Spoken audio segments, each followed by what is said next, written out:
Hello and welcome to your channel as they like it. Indian history की series में आज हम आपके लिए लेके आए हैं partition of Bengal. Partition of Bengal एक ऐसा मोमेंट था जिसने इंडियन नेशनल मूवमेंट का कोर्स ही बदल दिया। पार्टीशन ऑफ बंगाल ही मेन कारण बना सूरत स्प्लिट ऑफ कांग्रेस का, और यही एक इम्पॉर्टेंट रीज़न था for the conflict between extremists and moderates. In fact Muslim league के सेटअप होने का भी मेन कारण पार्टीशन ऑफ बंगाल ही था। पार्टीशन ऑफ बंगाल के कारण राइज हुआ स्वदेशी and boycott movement.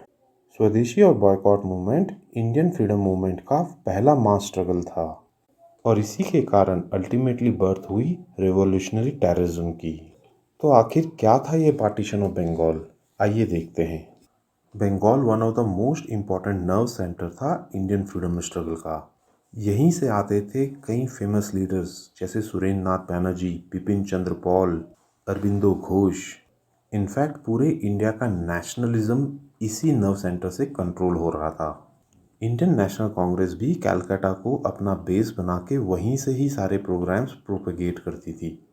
Bye the end of 19th century Britishers को ये समझ में आ चुका था कि अगर उन्हें राइजिंग नेशनलिज्म को डील करना है तो उनको बंगाल का पार्टीशन करना ही पड़ेगा। पार्टीशन ऑफ बंगाल ने Muslim dominated eastern Bengal area को Hindu dominated western Bengal area से सेपरेट कर दिया। लॉर्ड कर्जन, जो उस समय वायसरॉय ऑफ इंडिया थे, उन्होंने पार्टीशन ऑफ बंगाल अनाउंस किया ऑन 28 जुलाई 1905, और ये पार्टीशन लागू किया गया फ्रॉम 16 अक्टूबर 1905। आइए जानते हैं लॉर्ड कर्जन के क्या रियल मोटिव्स थे for the partition of Bengal. First most important reason था बंगाल इंडियन नेशनल मूवमेंट का मोस्ट इम्पॉर्टेंट नर्व सेंटर था, और इसी कारण से ब्रिटिश बंगाल को वीक बनाना चाहते थे ताकि इंडियन नेशनलिज्म जो है वो वीक हो जाए। इस समय बंगाल की पॉपुलेशन 78 मिलियन हो चुकी थी, तो ऑफिशियल रीज़न ये दिया गया कि इतनी ज़्यादा पॉपुलेशन को एडमिनिस्टर करना डिफ़िकल्ट हो रहा है। दूसरा इम्पॉर्टेंट रीज़न था मुस्लिम्स को हिंदूज़ के अगेंस्ट खड़ा करना, और इसी कारण से लॉर्ड कर्जन ने मुस्लिम डोमिनेटेड एरियाज़ को ईस्टर्न बंगाल बना दिया। इनफैक्ट लॉर्ड कर्जन ने ये मुस्लिम कम्युनिटी को प्रपोज किया कि पार्टीशन ऑफ बंगाल से उनको एक मुस्लिम मेजॉरिटी प्रोविंस मिल पाएगी और दक्का उसकी कैपिटल होगी। तो बेसिकली ब्रिटिशर्स एक मुस्लिम कम्युनिस्ट बॉडी क्रिएट करना चाहते थे जो काउंटर करे कांग्रेस को और अल्टीमेटली नेशनल मूवमेंट को। और ब्रिटिशर्स कहीं ना कहीं अपनी इस पॉलिसी में सक्सेसफुल भी रहे, क्योंकि इसी के चलते 1906 में सेटअप हुई ऑल इंडिया मुस्लिम लीग। ये बात इससे भी कंफर्म होती है क्योंकि जैसे ही proposal of partition of Bengal public को पता चला और पूरे बंगाल में प्रोटेस्ट होने लगी, तब लॉर्ड कर्जन ने सेक्रेटरी ऑफ स्टेट को एक लेटर लिखा, जिसमें लॉर्ड कर्जन ने लिखा कि अगर हम अभी पॉपुलर प्रेशर के चलते बंगाल का पार्टीशन नहीं करते हैं तो हम ये पार्टीशन कभी भी नहीं कर पाएंगे, और इससे एक ऐसी फोर्स क्रिएट होगी जो ऑलरेडी फॉर्मिडेबल हो चुकी है, और ये फ्यूचर में ब्रिटिश गवर्नमेंट के लिए एक ट्रबल का कारण बनेगी।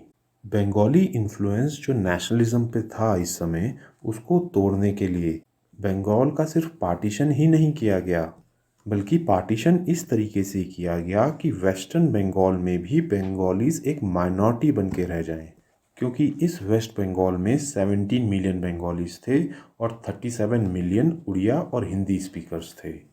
तो इस तरीके से इस पार्टीशन ऑफ बंगाल ने बंगालीज को ही माइनॉरिटी बना दिया अपने ही स्टेट में। लॉर्ड कर्जन का रियल मोटिव था कि कलकत्ता को डीथ्रोन किया जाए, क्योंकि इसी सेंटर से कांग्रेस पार्टी पूरे बंगाल को मैनिपुलेट करती थी। आइए अब जानते हैं पार्टीशन ऑफ बंगाल के फीचर्स। ब्रिटिश गवर्नमेंट ने पार्टीशन ऑफ बंगाल डिसाइड किया इन 1903 दिसंबर। पार्टीशन से पहले बंगाल प्रेसिडेंसी में इंक्लूडेड थे आज के Bengal, Bihar, parts of Chhattisgarh, Orissa and Assam. ये ब्रिटिश इंडिया की लार्जेस्ट प्रोविंस थी और इसकी पॉपुलेशन अराउंड 78 मिलियंस थी। बंगाल को 2 प्रोविंसेस में डिवाइड किया गया। पहली प्रोविंस में बनाया गया वेस्टर्न बंगाल, बिहार एंड उड़ीसा, और सेकंड प्रोविंस में आया 15 districts of eastern Bengal and Assam. Bengal की कैपिटल कलकत्ता को ही रखा गया और ईस्टर्न बंगाल की कैपिटल दक्का को बनाया गया। इस ईस्टर्न प्रोविंस की टोटल पॉपुलेशन 31 मिलियन थी, जिसमें मेजॉरिटी मुस्लिम्स की थी। वहीं वेस्टर्न प्रोविंस की total population around 50 million people थी, जिसमें बंगाली सिर्फ 17 मिलियन थे। लॉर्ड कर्जन की इंटेंशन सिर्फ हिंदू मुस्लिम डिवाइड ही नहीं था, इनफैक्ट वो बंगालीज को भी सेपरेट करना चाहते थे। ढाका के नवाब सलीमुल्लाह ने इस पार्टीशन का सपोर्ट किया था। इस बंगाल पार्टीशन के दो बेसिस थे। पहला, लिंग्विस्टिक बेसिस। लिंग्विस्टिक बेसिस का एम था बंगालीज को रिड्यूस करना as a minority in Bengal, और इसीलिए न्यूली क्रिएटेड प्रोविंस में बंगालीज थे अराउंड 17 मिलियन, वहीं Hindi and Oriya speaking people थे 37 मिलियन। दूसरा बेसिस था रिलीजन बेसिस, जिसके बेसिस में हिंदू मेजॉरिटी एरिया को सेपरेट किया जाना था मुस्लिम मेजॉरिटी एरिया से। आइए अब जानते हैं क्या इम्पैक्ट हुए पार्टीशन ऑफ बंगाल से। पार्टीशन ऑफ बंगाल के कुछ मेजर इम्पैक्ट हुए। सबसे पहला, launch of swadeshi and boycott movement. दूसरा, division between extremist and moderates. तीसरा, setting up of all India Muslim league. Fourth, split in Congress at Surat session in 1907। And fifth, rise in revolutionary terrorism. ये सभी major impacts हमने next video में cover किए हुए हैं, इसलिए हम यहाँ पर देखेंगे इमीडिएट क्या इम्पैक्ट हुए पार्टीशन ऑफ बंगाल से। सबसे पहला इम्पैक्ट था कि एक लार्ज स्केल प्रोटेस्ट मीटिंग्स हुई all over India.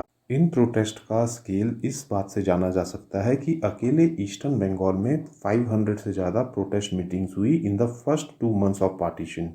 Nearly 500,000 copies of pamphlets जिसने पार्टीशन को क्रिटिसाइज किया था वो डिस्ट्रीब्यूट की गई थ्रू आउट बंगाल। लोगों ने बेयरफुट मार्च निकाली और गंगा में स्नान किया, और थ्रू आउट द स्ट्रीट्स उन्होंने वंदे मातरम गाया। इस पार्टीशन के खिलाफ यूनिटी दिखाने के लिए लोगों ने एक दूसरे के हाथों में राखियां बांधी। रविंद्रनाथ टैगोर ने अपील की कि हिंदू और मुस्लिम्स एक दूसरे को राखी बांधें। पूरे बंगाल में लॉन्च हो गया स्वदेशी एंड बॉयकॉट मूवमेंट्स, जहां ब्रिटिश गुड्स को कम्प्लीटली बॉयकॉट किया गया।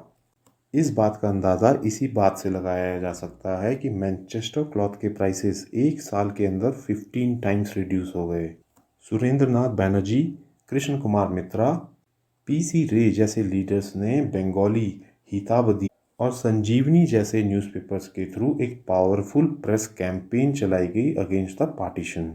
मार्च 1904 से जनवरी 1905, पार्टीशन से कुछ ही महीने पहले तक इतनी प्रोटेस्ट मीटिंग्स हुई और इतनी पेटिशन साइन की गई, जिसमें कई पेटिशंस में तो 70,000 लोगों ने तक साइन किए और government of India as well as secretary of state को भेजे। एक इमीडिएट इम्पैक्ट ये भी देखा गया कि जो ज़मींदार क्लास थी, जो अभी तक ब्रिटिश गवर्नमेंट के लॉयल थी, वो भी अब कांग्रेस की तरफ आ गई। आइए अब जानते हैं क्या है कार्लिल सर्कुलर।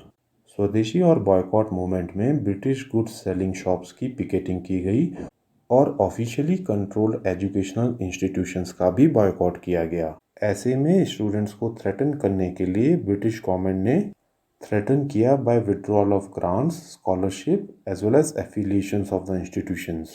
और इसी समय इशू किया गया the infamous Carlyle circular. Carlyle इस समय chief secretary of government of Bengal थे। इस सर्कुलर के मुताबिक जो स्टूडेंट्स प्रोटेस्ट में पार्टिसिपेट कर रहे थे, उनके इंस्टीट्यूट से विड्रॉ की जाएंगी grants, scholarships as well as affiliations, और साथ ही साथ इम्पोज किए जाएंगे फाइन एंड रस्टिकेशन ऑर्डर्स। इसी के कारण स्वदेशी मूवमेंट के लीडर्स ने प्लान किया running a parallel system of education in Bengal. इन्हीं एफर्ट्स के चलते इस्टेब्लिश किया गया बंगाल टेक्निकल इंस्टीट्यूट फ्रॉम 25 जुलाई 1906, जो बाद में बन गया college of engineering and technology Jadavpur, और आज की डेट में इसे जादवपुर यूनिवर्सिटी के नाम से भी जाना जाता है। इन्हीं एफर्ट्स के चलते सेटअप हुआ Bengal national college and school, जिसके प्रिंसिपल अरविंदो घोष बनाए गए, और बहुत से national primary and secondary schools खोले गए इन डिफरेंट डिस्ट्रिक्ट्स। तो दोस्तों, ये थी हमारी coverage regarding partition of Bengal. इसके मेन इम्पैक्ट्स जैसे swadeshi and boycott movement, setting up of all India Muslim league, Surat split, इन सभी के ऊपर हमने सेपरेट वीडियोस बनाई हैं। अगर आपको ये वीडियो पसंद आई हो तो हमारे चैनल को लाइक एंड सब्सक्राइब करें। साथ ही इंस्टाग्राम और टेलीग्राम से जुड़े, जहाँ की हम फ्री क्वेश्चन बैंक और फ्री पीडीएफ देते हैं। Thank you.